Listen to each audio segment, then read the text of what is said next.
Hello friends, Indian economy Indian financial system के कुछ और हम लोग मॉक टेस्ट को डिस्कस करेंगे, कुछ क्वेश्चन आंसर्स। तो आज के लिए हमारा पहला क्वेश्चन है, व्हाट इज TREDS। तो TREDS का फुल फॉर्म होता है आपका trade receivables electronic electronic discounting system. Discounting system, trade receivers electronic discounting system. तो यहाँ पे जो ट्रेड रिसीवर्स रहते हैं, इसका इलेक्ट्रॉनिक प्लेटफॉर्म है, यानी ये ऑनलाइन प्लेटफॉर्म है। इस प्लेटफॉर्म में बायर भी मेंबर होता है। बायर इसका कौन होता है? ये जनरली आपका MSMEs के लिए होता है। जो MSMEs के बिल्स होते हैं, तो उसको इस ऑनलाइन प्लेटफॉर्म की हेल्प से, इस ऑनलाइन प्लेटफॉर्म पे ऑक्शन की हेल्प से जो है खरीदा बेचा जाता है। ठीक है, तो जो माइक्रो स्मॉल और मीडियम इंटरप्राइज होते हैं, उन्होंने मान लीजिए किसको सामान दिया, अब उनके पास बिल्स है। जैसे हमने इससे पहले भी एग्जांपल में देखा था ना, बिल्स का मतलब है कि हाँ, हमें पेमेंट अभी आएगी, हमने उधार में सामान दिया है, उसमें थोड़ा टाइम है, मान लीजिए 3 मंथ का बिल है, पर हमें इमीडिएट पेमेंट चाहिए, तो इसीलिए ये उसका डिस्काउंटिंग कराना चाहते हैं। तो यही प्रोसेस, अगर ये जो डिस्काउंटिंग ऑफ बिल्स है, जिसको फैक्टरिंग बोलते हैं, अगर फैक्टरिंग प्रोसेस ऑनलाइन प्लेटफॉर्म की हेल्प से होता है, तो ये TREDS एक ऑनलाइन प्लेटफॉर्म ही है। तो इसका फायदा क्या है? इसका ये फायदा है कि बहुत सारे ऑप्शंस जो है मिल जाते हैं। जैसे कोई MSME कंपनी है, तो वो अपना साइट पे डाल देगी, TREDS साइट पे, कि हमारे पास एक बिल है, मान लीजिए 1 लाख का है। तो बहुत सारे बैंक इसके मेंबर होंगे, तो वो सभी बैंक बताएंगे, सब अपनी ऑक्शन बॉली लगाएंगे कि हाँ, ये जो बिल है हम 80% तक कर देंगे। कोई बोलेगा 82% तक, कोई बोलेगा 75%। तो अलग अलग बिडिंग लगाई जाएगी, क्या इंटरेस्ट रेट वो चार्ज करेंगे, कितना कमीशन करेंगे, तो वो सारा कुछ मेंशन रहेगा। तो जो MSME बायर है, ऑक्शन में जो सबसे बेटर, सबसे बेस्ट जो उसको ऑफर मिलता है, उस ऑफर को एक्सेप्ट कर लेगा, और उसको जो है इस ऑनलाइन प्लेटफॉर्म की हेल्प से जो है सीधे जो है पेमेंट मिल जाएगी। तो इसमें मतलब वो डिफॉल्ट का कोई चांस ही नहीं, क्योंकि जो TREDS है, इस बात को इंश्योर करता है। मतलब सेबी ही इसको पूरा देख रहा है, और सेबी के द्वारा ये स्कीम चलाई गई है, ऑनलाइन प्लेटफॉर्म। तो सेबी पूरा रेगुलेट करता है कि किसी की पेमेंट को डिफॉल्ट ना हो पाए। तो TREDS एक इंपॉर्टेंट क्वेश्चन आपके एग्जाम के लिए, आपको बिल्कुल ये याद रख के जाना है। ट्रेड रिसीवर का फुल फॉर्म है, TREDS का फुल फॉर्म है trade receiver electronic discounting system. ये ऐसा सिस्टम है जिसको सेटअप किया गया, ऑपरेट किया गया, institution mechanism for facilitating finance of trade receivers for MSME। तो जो माइक्रो स्मॉल और मीडियम इंटरप्राइज के जो कॉर्पोरेट है, उनके लिए ये रिसीवर्स को डिस्काउंट करने का तरीका है। ठीक है, तो कोई भी बायर है या कोई भी कॉर्पोरेट उनके बिल्स को ले सकते हैं। कोई गवर्नमेंट का डिपार्टमेंट भी हो सकता है, पब्लिक सेक्टर अंडरटेकिंग भी हो सकती है। तो ये जो बिडिंग, ये जो बोली लगाई जा रही है ऑक्शन, उसमें कोई भी इन्वॉल्व हो सकता है थ्रू मल्टीपल फाइनेंसर। तो कई बार उस एक बिल को 2-3 लोग भी साथ में मिलकर भी फाइनेंस कर सकते हैं। तो ये भी एक टाइप का फैक्टरिंग ही आपका होता है। चलिए नेक्स्ट क्वेश्चन देखते हैं। Factoring is a facility for which of the following. तो किस पर्पस के लिए जो है फैक्टरिंग की जाती है? जैसा कि हम ऑलरेडी देख चुके हैं, फैक्टरिंग में अगर आपके सेल्स लेजर को मेंटेन करना है, मेंटेनेंस ऑफ रिसीवर्स, डेप्ट कलेक्शन, तो ये सारी चीजें जो है फैक्टरिंग में की जाएगी। डी इसका आंसर हो जाएगा। आपके सेल्स लेजर को मेंटेन करना, सेल्स लेजर मतलब कितनी कितनी सेल्स आप कर रहे हैं, तो आपने फैक्टरिंग बैंक ने आपको दिया, तो सेल्स लेजर का भी बैंक मेंटेन करेगा। आपके जो रिसीवर्स है उसको भी मेंटेन करेगा, और डेप्ट कलेक्शन मतलब जो पेमेंट है, जो डेप्ट है, उसको कलेक्ट भी करेगा। तो तीनों चीजें इसमें होगी। आंसर हो जाएगा आपका D. Which of the following is not a form of international factoring. तो कौन से टाइप की इंटरनेशनल फैक्टरिंग नहीं होती है? तो इंटरनेशनल फैक्टरिंग सिंगल फैक्टर होता है, 2 फैक्टर होता है, एक्सपोर्ट ओनली फैक्टर होता है, इंपोर्ट ओनली फैक्टर होता है। बट ये 3 फैक्टर सिस्टम नाम की कोई फैक्टर नहीं है। मैक्सिमम 2 फैक्टर्स जो है इन्वॉल्व होते हैं। फैक्टरिंग में एक बायर रहता है, एक सेलर रहता है। बायर मान लीजिए कोई इंपोर्टर है किसी कंट्री में, तो उसका एक फैक्टर जिसको आप इंपोर्ट फैक्टर बोलते हैं। सेलर मान लीजिए कहीं बाहर है सेलर, तो उसके फैक्टर को हम लोग एक्सपोर्ट फैक्टर बोलते हैं। तो एक बायर का बैंक, सेलर जो आपका हो जाएगा एक्सपोर्ट फैक्टर, सॉरी, बायर का बैंक हो जाएगा इंपोर्ट फैक्टर, और सेलर का बैंक हो जाएगा एक्सपोर्ट फैक्टर। तो मैक्सिमम इसमें 2 फैक्टर होते हैं, इससे ज्यादा नहीं होते। बट इसमें बोला है कि 3 फैक्टर, तो ये आपका गलत हो जाएगा, ये कोई फैक्टर नहीं होता। सिंगल, कई बार एक ही फैक्टर, जैसे एक्सपोर्ट का फैक्टर वही बायर और सेलर दोनों के काम को एक ही साथ संभालता है। कई बार इंपोर्ट का फैक्टर अकेला ही बायर सेलर दोनों के काम को संभालता है। बट किसी किसी केस में 2 फैक्टर भी अपना अलग अलग होते हैं, ये आपस में कम्युनिकेट करते हैं, और ये अपने कस्टमर से कम्युनिकेट करके आपस में जो है कम्युनिकेशन करते हैं। तो 3 फैक्टर सिस्टम का कोई भी जो है फैक्टर नहीं होता। सी आपका आंसर इसमें हो जाएगा। नेक्स्ट, इन TREDS, TREDS अभी आपने देखा था ना थोड़ी देर पहले क्वेश्चन में, ये था आपका, देखिए ट्रेड रिसीवर्स वाला जो हमने देखा था ना, इलेक्ट्रॉनिक, ये वाला trade receivable electronic discounting system. तो इसको जो है क्या बोलते हैं, मतलब इसका क्या नाम है, उसी के बारे में बात की गई है। इसको रिवर्स फैक्टरिंग भी बोला जाता है। अब ये रिवर्स फैक्टरिंग का मतलब क्या है? रिवर्स फैक्टरिंग का मतलब, TREDS प्लेटफॉर्म होता है, इसमें जो है बायर अप्रोच करता है। ठीक है, बायर अप्रोच कर रहा है इसमें तो रिवर्स फैक्टरिंग का मतलब क्या होता है, इस प्लेटफॉर्म में सेलर और बायर दोनों ही लॉग इन करते हैं, ठीक है। दोनों ही इस ऑनलाइन प्लेटफॉर्म पे जाते हैं, और सेलर कौन है, जो सामान बेच रहा है उसके पास बिल्स है, ठीक है। तो सेलर भी क्या कर सकता है, जनरली क्या करता है सेलर, क्या करता है अपने बिल्स को, जो उसका बिल ऑफ एक्सचेंज उसको मिला बायर से, जिस बात का प्रूफ है कि हाँ उसने उधार में 1 लाख का सामान दिया है, जिस एग्जाम्पल के लिए 1 लाख मान लेते हैं, तो वो अपने उस बिल को ऑनलाइन, वो अपना जो है बिल को भी ऑनलाइन जो है सबमिट करता है, और उसको अपलोड करने के बाद जो बायर है वो उसको एक्सेप्ट करते हैं कि हाँ सच में मैंने इसे सामान लिया, तो वो बायर का भी एक्सेप्ट करने का रहता है। तो अभी प्रूफ हो गया कि हाँ ये बायर है और इसने सामान लिया, और पेमेंट दे देगा बिल्स के हिसाब से 2 महीने 3 महीने बाद। तो कई सारे ऑप्शन लगाते हैं, और जो भी सेलर को बेस्ट लगता है वो उस ऑप्शन को एक्सेप्ट करता है, और उसके हिसाब से डील उस वाले लेंडर के साथ डील फाइनल हो जाती है, और ये भी एक टाइप का फैक्टरिंग है। तो जनरली सेलर शुरुआत करता है कि हाँ मेरे पास बिल है, और इसके बदले में जो भी मेरे को बिल को जो है इसको इस बिल रिसीवर को जो भी फैक्टर करना चाहे, तो अलग अलग ऑप्शंस बैंक देते हैं कि हाँ 80% तक हम डिस्काउंट देंगे आपको, सॉरी फैक्टर कर देंगे, और 70% का अलग अलग। तो जो ऑफर सेलर को पसंद आता है वो एक्सेप्ट करता है। तो ये सेलर कौन है, सेलर ऑफ गुड्स, जिसने गुड्स बेचे। किसी किसी केस में क्या होता है कि यहाँ पे बायर के पास भी ऑप्शन है कि बायर भी इनिशिएट कर सकता है, ठीक है। तो बायर जाके बताएगा कि हाँ मैंने सेलर को जो है पैसा दिया है, और बिल्स भले सेलर अपलोड कर रहा है यहाँ पे, लेकिन जो बायर इनिशिएशन सब कुछ बायर ही कर रहा है। तो जब सारी चीजें कॉर्पोरेट बायर के द्वारा इनिशिएट की जाती है, ठीक है, ट्रांजेक्शन की जो इनिशिएशन है अगर बायर करेगा पहले से सारी चीजें शुरू, तो उसको बोला जाएगा रिवर्स फैक्टरिंग। तो फैक्टरिंग क्या हो गया कि सेलर इनिशिएट कर रहा है, अगर कॉर्पोरेट जो बायर है उसके द्वारा ही इस ट्रांजेक्शन को इनिशिएट किया जाएगा TR EDS की, तो कॉर्पोरेट बायर शुरुआत कर रहा है, तो इसलिए इसको रिवर्स फैक्टरिंग बोला जाता है, ठीक है। तो 20 का आंसर इसमें हो जाएगा।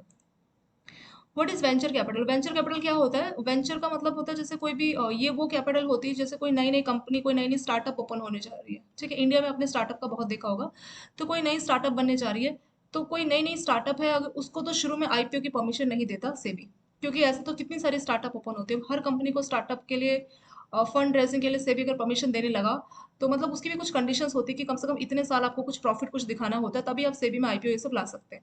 बट अब नई नई स्टार्टअप है, अभी वो मतलब ऐसे तो कितनी हजारों लाखों स्टार्टअप ओपन होती रहती है, तो हर स्टार्टअप को सेबी मौका नहीं दे सकता, रजिस्ट्रेशन नहीं दे सकता कि आप जाके शेयर्स इशू करके पैसा रेज कर लो। तो जो नई नई स्टार्टअप है बहुत ज्यादा उसको रिस्क ही बोला जाता है, क्योंकि 100 स्टार्टअप है उसमें से कोई 5 या 10 ही सक्सेसफुल होती है, तो इसमें जो रिस्क है बहुत ज्यादा होता है। तो इसीलिए सेबी से IPO लाने का तो भूल जाइए, सेबी इसको अलाउ नहीं करता। तो जो नई नई स्टार्टअप है उनको जो है वेंचर कैपिटल फंड देने का काम करती है। तो वेंचर कैपिटल उस फंड को बोला जाता है, ये कहाँ पे पैसे को इन्वेस्ट करती है, जो नई नई कंपनीज होती है उनको पैसा देने का काम करती है वेंचर कैपिटल। तो नए नए स्टार्टअप में प्रॉपर वो चेक करती है कि स्टार्टअप कितना कारीगर होगा, और उसके हिसाब से उनको स्टार्टिंग में, कोई जो स्टार्टअप है कुछ साल तक जब तक वो अच्छे से स्टैब्लिश नहीं हो जाती तब तक उसको पैसा चाहिए। मार्केट से कोई इसको पैसा नहीं देगा, ना तो उसकी कोई रेटिंग है ना ही कोई रिकॉर्ड है। तो नई नई स्टार्टअप को जो है पैसे की जरूरत पड़ती है, तो वेंचर कैपिटल उसको फंड देता है, वही आपका वेंचर कैपिटल होता है। तो वेंचर कैपिटल का जो मेन फोकस है, ये क्या होता है कि कंपनी में पैसे को इन्वेस्ट करना, किसी भी फॉर्म में हो सकता है, शेयर्स खरीद ले नई नई कंपनी के, बॉन्ड डिबेंचर्स, किसी भी फॉर्म में ये कर सकता है वेंचर कैपिटल। और जैसे कंपनी अच्छी हो जाएगी, जैसे वेंचर कैपिटल का मतलब मेन पर्पस होता है कि जब कंपनी की शुरुआत हो रही है, तो ये पहले आइडिया देखता है कि हाँ ये प्रोडक्ट कितना कारीगर होगा, उनको लगता है कि हाँ ये स्टार्टअप अच्छे से फ्यूचर में अच्छा रन कर सकती है, तो वेंचर कैपिटल यहाँ पे इन्वेस्ट करेगा कंपनी में, शेयर की फॉर्म में।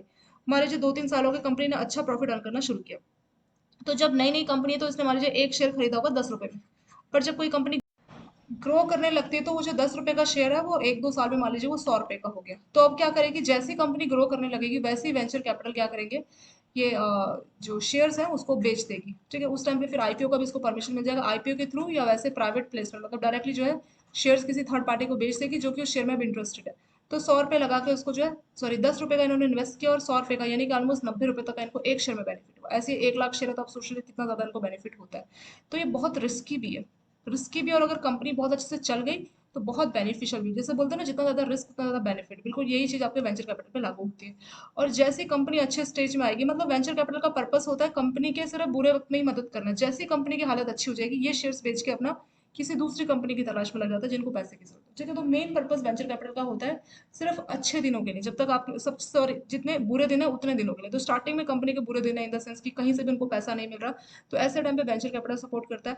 और जैसे ही कंपनी की हालत अच्छी होने लगती है, मार्केट में एक अच्छा खासा थोड़ा बहुत जो है नाम हो जाता है कि कोई थर्ड पर्सन इंटरेस्टेड है उसके शेयर्स में, तो उस टाइम पर शेयर्स बेच के चला जाता है, फिर किसी दूसरी कंपनी जो कि नई नई स्टार्टअप है उनको फंड जो है फंड देके उनकी मदद कर, तो यही वेंचर कैपिटल होता है। ये ज़्यादातर आपका लॉन्ग टर्म इन्वेस्टमेंट है, क्योंकि बिजनेस को ग्रो होने में थोड़ा बहुत टाइम लग जाता है, और ये उसी बिजनेस में इन्वेस्टमेंट करते हैं जिसका पोटेंशियल होता है अच्छा खासा ग्रो होने का, फाइनेंशियल जो है रिटर्न मिलने का।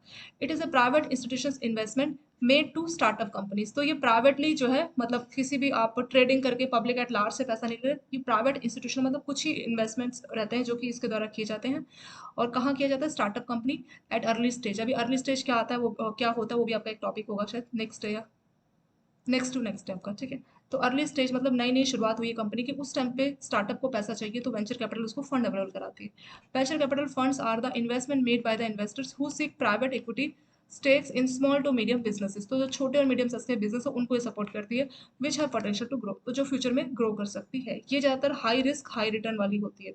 हाई रिस्क क्यों? क्योंकि मालूम नहीं है फ्यूचर क्या हो, अभी नया नया कंपनी बना है, तो किसी नए बिजनेस को देख के आप कैसे बोल सकते हो उसका भविष्य क्या होगा, तो बहुत रिस्की होती है। और साथ साथ रिटर्न भी इसमें बहुत होता है। तो रिटर्न की अपॉर्चुनिटी भी बहुत ज़्यादा होती है, बट रिस्की भी बहुत ज़्यादा होता है। तो वही होता है आपका वेंचर कैपिटल। वेंचर कैपिटल को इंडिया में स्टैब्लिश किया गया था, तो एक कमेटी बनी थी। तो कौन सी कमेटी के रिकमेंडेशन पे ऐसा हुआ था? तो आंसर है भट्ट कमेटी। भट्ट कमेटी के कहने पे ऐसा हुआ था। तो जनरली ये कमेटी थी डेवलपमेंट और स्मॉल और मीडियम इंटरप्राइज, मतलब छोटी और स्मॉल और मीडियम साइज की जो इंटरप्राइज को बनाने की बात हुई थी। तो बोला था कि जो नई नई इंटरप्राइज ओपन होती है, वो छोटी छोटी फैक्ट्री मान लीजिए नई नई कंपनी खुल रही है, तो उस इंटरप्राइज को ग्रो करने के लिए, मतलब नई नई इंटरप्राइज को कोई लोन नहीं देता, बैंक तो बिल्कुल नहीं, क्योंकि रिस्की बहुत है। और सेबी भी आईपीओ के लिए परमिशन नहीं दे रहा, क्योंकि नई नई कंपनी रिस्की बहुत है। तो कोई ना कोई ऐसा होना चाहिए स्पेसिफिकली जो कि नई नई स्टार्टअप को मदद करे, तो इसीलिए वेंचर कैपिटल को स्टार्ट करने की बात की गई। तो इसका इवोल्यूशन भट्ट कमेटी के कहने पे हुआ था। ये कब की बात है? ये 1972 की बात है। तो इसी ने बोला था कि इंडिया में वेंचर कैपिटल को स्टैब्लिश करना चाहिए। तो वेंचर कैपिटल का पर्पस समझ के, ये सिर्फ नई नई कंपनी को मदद करती है, स्टार्टअप को फाइनेंस करती है। जैसे ही वो अच्छा ग्रो होने लग जाती है, वैसे ही अपना शेयर्स बेच के चली जाती है। तो उसका मेन पर्पस अच्छे दिन होता है। ये हमेशा ये नहीं सोचती कि कंपनी, क्योंकि कंपनी तो अनंत टाइम तक चलेगी, तो इनका पैसा वहां पे हमेशा अटका नहीं रहेगा। कंपनी के अच्छे दिन आ गए तो अपना शेयर्स बेच के अपना किसी और जगह पे इन्वेस्ट करते, तो यही आपका वेंचर कैपिटल होता है। अर्ली स्टेज हमने टर्म देखी थी ना, so what is early stage finance? तो वेंचर कैपिटल में अर्ली स्टेज फाइनेंस क्या होता है? देखिए यहाँ पे हमने वेंचर कैपिटल की बात की थी, फिर हमने बोला था कि ये स्टार्टअप को मदद करती है अर्ली स्टेज पे। अभी अर्ली स्टेज क्या होता है यही हम पढ़ने जा रहे हैं, ठीक है। चलिए इस क्वेश्चन पे आ जाते हैं। तो अर्ली स्टेज में 3 स्टेजेस है। एक आपका सीड कैपिटल स्टेज, अगला है स्टार्टअप स्टेज, और अगला उससे अगला है सेकंड राउंड। सीड मतलब बिल्कुल शुरुआत की बात होगी, स्टार्टअप उससे थोड़ा आगे, और सेकंड राउंड उससे आगे। तो 3 है यहाँ पे स्टेजेस, सीड कैपिटल, स्टार्टअप और सेकंड राउंड। तो ये तीनों ही आपके अर्ली स्टेज फाइनेंस और वेंचर कैपिटल में आते हैं। अब तीनों के ऊपर एक क्वेश्चन है कि सीड कैपिटल क्या होता है। What is seed capital stage of early finance in venture capital? Seed finance stage, this is a primary, मतलब शुरुआत सीड से होगी। जैसे कोई आप खेती बाड़ी करते हो तो बीज से आप शुरुआत करते हो, तो ये बिल्कुल शुरुआत है। This is a primary stage associated with research and development. जब भी कोई नया प्रोडक्ट कुछ भी बनने जा रहा हो तो क्या होती है? उसकी रिसर्च एंड डेवलपमेंट, R&D होती है। द आइडिया और जो कंसेप्ट दिया गया है किसी भी नई टेक्नोलॉजी को लेके या इनोवेशन को लेके, उसकी टेस्टिंग की जाती है लेबोरेटरी पे कि कितना ये कारगर होगा। मतलब मान लीजिए कोई नया आइडिया है, तो आप क्या सीधे कमर्शियल लेवल पे उस प्रोडक्ट को बनाने लग जाते हैं? नहीं। कमर्शियल मतलब पब्लिक एट लार्ज के लिए नहीं, पहले R&D लैब में उसकी टेस्टिंग की जाती है कि ये प्रोडक्ट या ये आइडिया कितना कारगर होगा, ठीक है। और generally this idea develop by R&D wings of companies और साइंटिफिक रिसर्च। तो R&D करने के लिए जो है फंडिंग की जरूरत पड़ेगी, तो उस केस की फंडिंग को बोला जाता है सीड कैपिटल, ठीक है। बिल्कुल शुरुआत की फंडिंग है, R&D की जा रही किसी नए प्रोडक्ट की, किसी नए आइडिया की, तो उसको लैब में टेस्ट किया जा रहा है, रिसर्च एंड डेवलपमेंट। उस पर्पज के लिए फाइनेंस चाहिए होता है, तो VC उसके यानी वेंचर कैपिटल जो है फाइनेंस करती है, उसको बोला जाता है सीड कैपिटल। ये हमने देख लिया। अगला क्वेश्चन है स्टार्टअप, और उससे अगला है सेकंड राउंड। सीड कैपिटल के बाद नेक्स्ट आता है what is startup stage. Startup stage क्या होता है? तो स्टार्टअप स्टेज में क्या होगा? Venture capital finance is made available at the startup stage of the project which have been selected for commercial purpose. तो सीड में क्या हो गया कि आपने R&D कर ली, अब रिसर्च और डेवलपमेंट से पता लगा कि हाँ इसका ग्रोथ पोटेंशियल है, ये कंपनी अच्छा ग्रो कर सकती है। R&D से पास हो गया, अब उसका कमर्शियल प्रोडक्शन मतलब पब्लिक एट लार्ज के लिए उसको फैक्ट्री में बनाया जाएगा। कमर्शियल मतलब जनता को बेचने के लिए कमर्शियल लेवल पे इसकी प्रोडक्शन की जाएगी। तो उस केस में जो है फिर से पैसा चाहिए, ठीक है। A startup refer to launching और beginning a new activity which may be the one taken from R&D। तो R&D से स्टेज से जो क्रॉस कर गया, तो अब उसको कमर्शियल प्रोडक्शन करना है, फिर से पैसे की जरूरत पड़ेगी, तो उस पैसे को बोला जाता है स्टार्टअप स्टेज, ठीक है। तो स्टार्टअप स्टेज के लिए भी वेंचर कैपिटल फाइनेंस करती है। नेक्स्ट और लास्ट आता है what is second round stage of early finance. तो अर्ली स्टेज जो है उसमें सेकंड राउंड स्टेज फाइनेंस आता है। ये कब होता है? सेकंड राउंड फाइनेंस स्टेज कब आता है? After the product has been launch in the market. अब आपका प्रोडक्ट मार्केट में लॉन्च हो चुका है, further fund are needed because the business has not yet become profitable. अभी मार्केट में तो प्रोडक्ट चला गया है, लेकिन अभी ज़्यादा बिजनेस प्रॉफिटेबल नहीं है।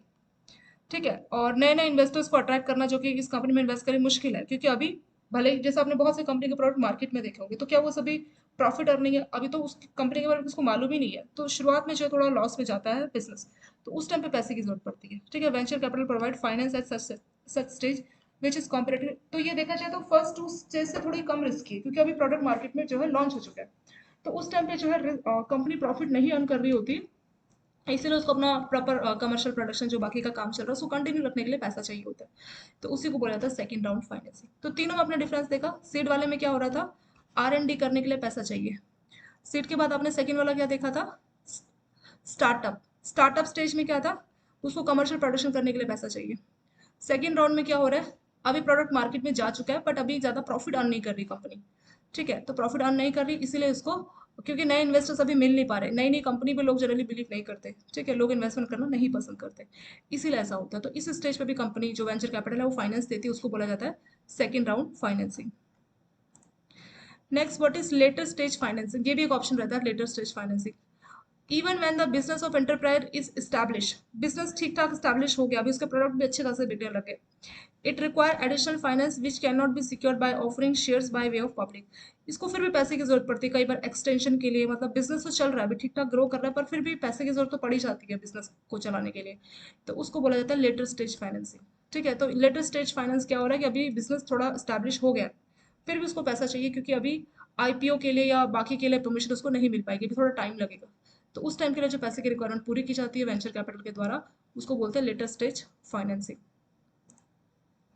What are type of later stage financing, तो वेंचर कैपिटल में लेटर स्टेज फाइनेंसिंग किस किस तरीके से होगा। ठीक है, तो अलग अलग फॉर्म्स में हो सकता है। एक्सपेंशन फाइनेंसिंग, मतलब कोई चाहता है कंपनी स्टैब्लिश तो होगी, अपने प्रोडक्शन कैपेसिटी को बढ़ाना चाहती है, तो इसलिए उसको फाइनेंस चाहिए, तो उसको बोला जाता है एक्सपेंशन। ऐसे रिप्लेसमेंट फाइनेंस आता है, तो इसमें जो वेंचर कैपिटलिस्ट क्या करते हैं कि पुराने शेयर होल्डर से शेयर खरीद लेते हैं, और जो कि कंपनी से एग्जिट करना चाह रहे हैं। रिप्लेसमेंट में क्या होगा कि ऑलरेडी कंपनी के कुछ शेयर होल्डर होंगे, उनसे वेंचर कैपिटल शेयर ले लेगी, और ये वो होंगे जो कि कंपनी से एग्जिट करना चाह रहे हैं, तो उसको बोला जाता है रिप्लेसमेंट फाइनेंसिंग।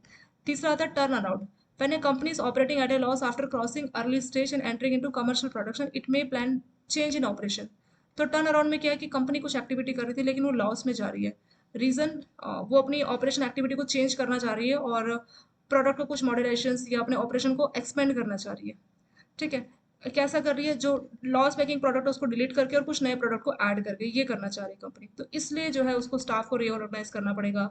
ठीक है, नया प्रोडक्ट तो उसके हिसाब से नए टाइप के आपको वर्कर्स रखने पड़ेंगे जो कि उस प्रोडक्ट को मैन्युफैक्चर करना जानते हो, तो इसीलिए जो है उसको फिर पैसा चाहिए होता है, तो उसको टर्न अराउंड बोलते हैं। टर्न अराउंड मतलब वो चेंज कर रही है अपना पुराना प्रोडक्ट, मतलब इसमें कंपनी अर्ली स्टेज क्रॉस कर गई है, लेकिन उसने देखा कि हमारा बिजनेस तो बहुत घाटे में चल रहा है, फिर रीजन फाइंड आउट किया, पता लगा जो प्रोडक्ट है मार्केट में लोगों को पसंद नहीं आ रहा। बहुत बार ऐसा भी होगा कि प्रोडक्ट पसंद नहीं आएगा, तो उस केस में कंपनी क्या करती है कि अपने प्रोडक्ट को जो लॉस मेकिंग प्रोडक्ट है उनको डिलीट कर देती है और नए प्रोडक्ट बनाने की बात करती है। ठीक है, अपना प्रोडक्शन ऑपरेशन एक्टिविटीज को चेंज करेगी, तो उसके लिए उनको पैसा चाहिए, उसको बोलते हैं टर्न अराउंड। ऐसे एक होता है बाई आउट डील्स, तो इसमें भी उनको पैसा चाहिए। तो बाई आउट का मतलब क्या होता है, कंपनी में दो टाइप के जो है शेयर होल्डर होते हैं, एक होते हैं पैसिव और एक होते हैं एक्टिव। एक्टिव मैनेजमेंट में हर चीज में जो है इन्वॉल्व होते हैं। पैसिव उन्होंने शेयर्स लिए बट उनको कोई इन्वॉल्वमेंट नहीं, उनको कंपनी से कोई मतलब ही नहीं है। तो बाय डील्स में क्या होता है कि जो एक्टिव वाले शेयर होल्डर है वो पैसे वाले जो शेयर होल्डर है उनसे शेयर्स खरीद लेते हैं, क्योंकि तुम नाम ही नाम क्यों, पैसे वाले मतलब कुछ काम ही नहीं करा रहे, किसी तरफ से इन्वॉल्वमेंट नहीं दे रहे कंपनी में, तो तुम एक पैसिव फॉर्म में हो, तो बेटर है कि तुम शेयर्स बेच के चले जाओ, इस तरह का यहाँ पे डील किया जाएगा। ठीक है, तो बाय आउट डील में क्या होगा, वेंचर कैपिटल में also provide finance for buy out deals, तो इसमें क्या होगा, मैनेजमेंट बाय आउट मीन्स जो शेयर्स है share holder who are passively share holder, तो उनको परचेज कर लिया जाता है जो कि एक्टिवली इन्वॉल्व है उनके द्वारा। ठीक है, तो जो एक्टिवली इन्वॉल्व है, active share holder passive share holder के शेयर्स को खरीदेंगे और उसके लिए फाइनेंस चाहिए होगा एक्टिव शेयर होल्डर को, तो वो वेंचर कैपिटल के थ्रू पैसा ले सकते हैं, तो इसको बोलते हैं बाई आउट डील्स। नेक्स्ट आता है what are the process of venture capital financing, क्या क्या इसके प्रोसेस है, तो किस तरह से शुरुआत की जाती है, जैसे कोई नई स्टार्टअप आई मान लीजिए वेंचर कैपिटल मांगने, तो क्या क्या चीजें देखी जाएगी। पहला होगा डील ऑरिजिनेशन। ऑरिजिनेशन मतलब ये प्राइमरी स्टेप है, इसमें शुरुआत होगी, और इसमें ऑरिजिनेशन मतलब जनरली रेफर सिस्टम काम करेगा, कोई रेफर किसी ने कर दिया, और जैसे उनकी कोई पेरेंट ऑर्गेनाइजेशन, कोई फ्रेंड्स है या कोई बिजनेस पार्टनर है, तो उसने जो है वेंचर कैपिटलिस्ट को कोई कंपनी रेफर कर दी, तो डील ऑरिजिनेशन में शुरुआत होगी। नेक्स्ट आएगा स्क्रीनिंग। आपके पास 1000 आइडिया, उसमें से आपको कोई 10 या 5 आइडिया को सेलेक्ट करना होता है। तो स्क्रीनिंग ये ऐसा प्रोसेस है जिसमें वेंचर कैपिटलिस्ट छानबीन करते हैं, स्क्रूटनाइज करते हैं जितने भी अलग अलग प्रोजेक्ट के ऑफर उनको आए इन्वेस्ट करने के लिए। ऐसा नहीं कि वेंचर कैपिटल के पास 100 लोग आएंगे और वो सभी को हाँ बोल देंगे कि ठीक है हम तुम्हारे स्टार्टअप में इन्वेस्ट करने को तैयार है। ऐसा नहीं होता। वो छांटते हैं कि कौन सा प्रोजेक्ट वायबल होगा, उसी हिसाब से डिसीजन लेते हैं कि हाँ तुम्हारे पे हम इन्वेस्ट कर सकते हैं। ठीक है, तो ये भी वैसे ही होगा। स्क्रीनिंग ऐसा प्रोसेस होगा जहाँ पे वेंचर कैपिटलिस्ट क्या करेंगे, जितने भी अलग अलग प्रोजेक्ट आए हैं उसको छानबीन करेंगे, स्क्रूटनाइज करेंगे, जो भी जिसमें भी वो इन्वेस्ट करना चाह रहे हैं। तीसरा आएगा एवेल्यूशन। शॉर्ट लिस्टेड जो प्रपोजल हुए, मान लीजिए 100 है, 100 में से 10 को आपने शॉर्ट लिस्ट किया, उसका आप एवेल्यूशन करेंगे after screening and carrying out detail study. फिर आप जो आपने 10 सेलेक्ट किया उसका आप डिटेल स्टडी करेंगे कि कितना वाइबल है, किस तरीके से, तो उसको एवेल्यूशन बोला जाता है। नेक्स्ट आता है डील नेगोशिएशन। डील नेगोशिएशन एक ऐसा प्रोसेस है जिसमें टर्म्स और कंडीशंस डील की बात की जाएगी, म्यूचुअली बेनिफिशियल, मतलब वेंचर कैपिटल को भी फायदा हो और जिस कंपनी में वो इन्वेस्ट कर रही है नई नई स्टार्टअप में, उनका भी फायदा। तो म्यूचुअल टर्म्स और कंडीशन म्यूचुअल बेनिफिट के लिए यहाँ पे किया जाता है, तो वो होता है डील नेगोशिएशन। नेक्स्ट आता है post investment activity. Once the deal is finalize, अभी क्या हो गया, डील आपकी ओके हो गई है, venture capitalist become a part of ventures and take up certain duties and responsibilities. तो अभी क्या होगा आपका, उन्होंने पैसा तो इन्वेस्ट कर दिया, अब पैसा इन्वेस्ट करने के बाद भी जो वेंचर कैपिटलिस्ट है वो आप ही के वेंचर का, आपके बिजनेस का पार्ट बन जाते हैं, और उनकी भी कुछ ड्यूटी और रिस्पॉन्सिबिलिटीज आती है। तो वो उनका पोस्ट इन्वेस्टमेंट, मतलब उनका पैसा इन्वेस्ट हो गया, उसके बाद उनकी ड्यूटी और रिस्पॉन्सिबिलिटी होगी कि कंपनी को देखते रहे किस तरीके से काम कर रही है। लास्ट स्टेज पे exit plan. Last stage venture capital का होता है एग्जिट प्लान, और डिपेंड करता है किस तरीके का इन्वेस्टमेंट है, किस तरीके का, उस हिसाब से जो एग्जिट किया जाएगा। कई बार कुछ लॉस मेकिंग होती है, और मतलब एग्जिट प्लान इस तरह से किया जाता है कि कम से कम लॉस हो, ज्यादा कंपनी को प्रॉफिट हो। तो एग्जिट जनरली कैसे करती है वेंचर कैपिटलिस्ट, आईपीओ के थ्रू। तो वेंचर कैपिटल क्या करती है, कंपनी अच्छे खासे प्रॉफिट में आना शुरू हो गई, सेबी से उसको आईपीओ की परमिशन मिली, तो आईपीओ लाके वो क्या करती है, शेयर्स आईपीओ के थ्रू बेच के जो है वेंचर कैपिटलिस्ट वहां से एग्जिट कर जाते हैं। तो जनरली एग्जिट प्लान इस तरीके से काम करता है। तो यहाँ पे पूरा प्रोसेस बता रहा है वेंचर कैपिटल। स्टार्टिंग में डील ऑर्गेनाइजेशन में शुरुआत की जाएगी, स्क्रीनिंग में कई सारे आइडियाज है उसको छाटा जाएगा, इवैल्यूएशन में जो आपने 10 आइडिया को फाइनलाइज किया उनको देखा जाएगा, प्रॉपर डिटेल स्टडी की जाएगी। डील नेगोशिएशन में टर्म्स कंडीशन पूरा जो आपका एग्रीमेंट है वो सब साइन किया जाएगा। अभी इन्वेस्ट हो चुका है, पोस्ट इन्वेस्टमेंट में इन्वेस्ट होने के बाद क्या आपकी ड्यूटीज रिस्पॉन्सिबिलिटी वो सब देखा जाएगा। एग्जिट प्लान, अभी कंपनी अच्छा खासा ग्रो करने लगी है, ठीक है, और ग्रो करने के बाद आईपीओ लाने के अभी वो एलिजिबल हो चुकी है, तो आईपीओ लाके वेंचर कैपिटलिस्ट अपना जो शेयर बेच के अपना एग्जिट कर जाते हैं। इस तरह से ये काम करता है। What are resources that venture capital fund use for raising capital. तो वेंचर कैपिटल कहाँ से पैसा रेज करते हैं, जैसे वेंचर कैपिटल क्या कर रहे हैं, कंपनी में पैसा लगा रहे हैं, पर इनके पास पैसा कहाँ से आ रहा है उसके बारे में पूछा गया। तो ये इन्वेस्टर से, कोई इंडिया का इन्वेस्टर से, फॉरेन या नॉन रेजिडेंट, जो भी इंटरेस्टेड है वेंचर कैपिटल में, तो वो इन्वेस्ट करता है। तो वो इंडियन रेजिडेंट, फॉरेन या नॉन रेजिडेंट इंडियन कोई भी हो सकता है। तो वो उसको इश्यूज जो है यूनिट्स इशू करती है, यूनिट्स। और minimum amount accepted from investors is 5 lakh. तो अगर वेंचर कैपिटल एक यूनिट बेचेगी तो एक यूनिट की कीमत कम से कम 5 लाख होनी चाहिए, यानी किसी के पास कम से कम 5 लाख है, वही इस पे वेंचर कैपिटल में जो है इन्वेस्ट करेगा, वही इनको पैसा देगा। तो ये आप याद रख सकते हैं कि मिनिमम एक यूनिट कितने का होना चाहिए वीसी, तो आंसर है 5 लाख। ठीक है, ये वाली टर्म 5 लाख इंपॉर्टेंट आपके लिए है। How we can do registration of venture capital. तो ये वेंचर कैपिटल को या तो कंपनी के तौर पे या फिर आप ट्रस्ट के तौर पे स्टैब्लिश करते हैं। तो दोनों ऑप्शन है, या तो आप कंपनी बना लीजिए या आप ट्रस्ट के थ्रू भी काम कर सकते हैं। और सेबी जो है इसको सर्टिफिकेट ऑफ रजिस्ट्रेशन देने का काम करती है। ठीक है, तो सेबी के द्वारा इसको रजिस्ट्रेशन दिया जाता है। नेक्स्ट है what mode of venture capital finance. तो वेंचर कैपिटल किस तरह से जो है फाइनेंस करती है कंपनी को, या तो वो इक्विटी के थ्रू कर सकती है या डेब्ट। इक्विटी आप जानते हैं कंपनी के रियल ऑनर के तौर पे काम करते हैं, आपके पास 1% शेयर है तो आप कंपनी के 1% मालिक है। डेप्ट इंस्ट्रूमेंट जैसे डिबेंचर्स हो गया, बॉन्ड हो गया, ये सब रहता है। तो डिबेंचर बॉन्ड में क्या होगा, आपका इंटरेस्ट रेट फिक्स रहेगा, जैसे 8% इंटरेस्ट वाले बॉन्ड हो गए या 8% वाले डिबेंचर्स हो गए। तो इसमें आप चाहे कंपनी अच्छा ग्रो करे या लॉस मेकिंग हो, आपको 8% ही मिलेगा। बट शेयर होल्डर में, इक्विटी में ऐसा नहीं है। इक्विटी में कंपनी 1% ग्रो करेगी तो आप 1% आपको ग्रोथ मिलेगी, अगर 1% डाउन है तो आपका डाउन रहेगा। ठीक है, इस तरह से काम करता है। तो दोनों ही वे में जो है वेंचर कैपिटल फाइनेंस किया जाता है, इक्विटी के थ्रू भी और डेप्ट इंस्ट्रूमेंट के थ्रू भी किया जाता है। नेक्स्ट क्वेश्चन है what are the exit route. तो वेंचर कैपिटल अगर एग्जिट करना चाह रहे हैं तो क्या क्या तरीका है। एक तो हमने देखा था इससे पहले, आईपीओ लाएंगे, तो आईपीओ के थ्रू क्या होगी, वो अपने शेयर्स बेच के चले जाएंगे।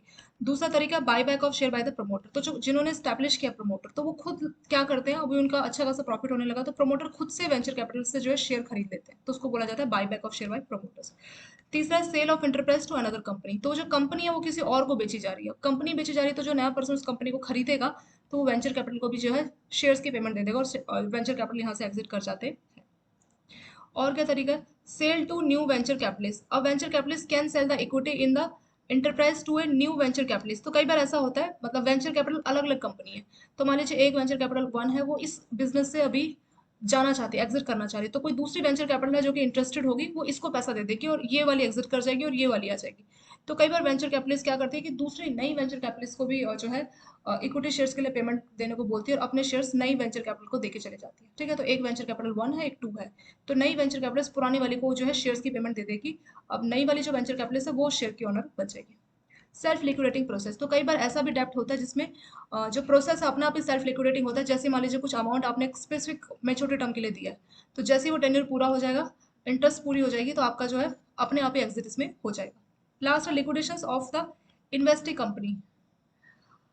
और लिक्विडेशन मतलब कई बार ऐसा भी हो सकता है कि कंपनी लॉस मेकिंग है, उसको बंद किया जा रहा है, ठीक है, लिक्विडेशन हो रहा है। तो अगर जो इन्वेस्टिंग कंपनी जहाँ पे इन्वेस्ट किया गया डज नॉट बिकम प्रॉफिट, अभी वो प्रॉफिट में नहीं है और वो लॉस कर रही है, लॉस अर्न कर रही है, मतलब लॉस इनकर कर रही है, तो जो वेंचर कैपिटलिस्ट क्या करेगा, ही रिजॉर्ट टू रिकवर हिज और इन्वेस्टमेंट बाय नेगोशिएशन और सेटलमेंट। तो वो इस इंटरप्रेन्योर से, जो प्रमोटर, उससे बात करेगा, नेगोशिएशन और सेटलमेंट से जो अपना पैसा रिकवर करेगा। ठीक है, इस तरह से जो है किया जाएगा। तो 5 6 7 रास्ते हैं।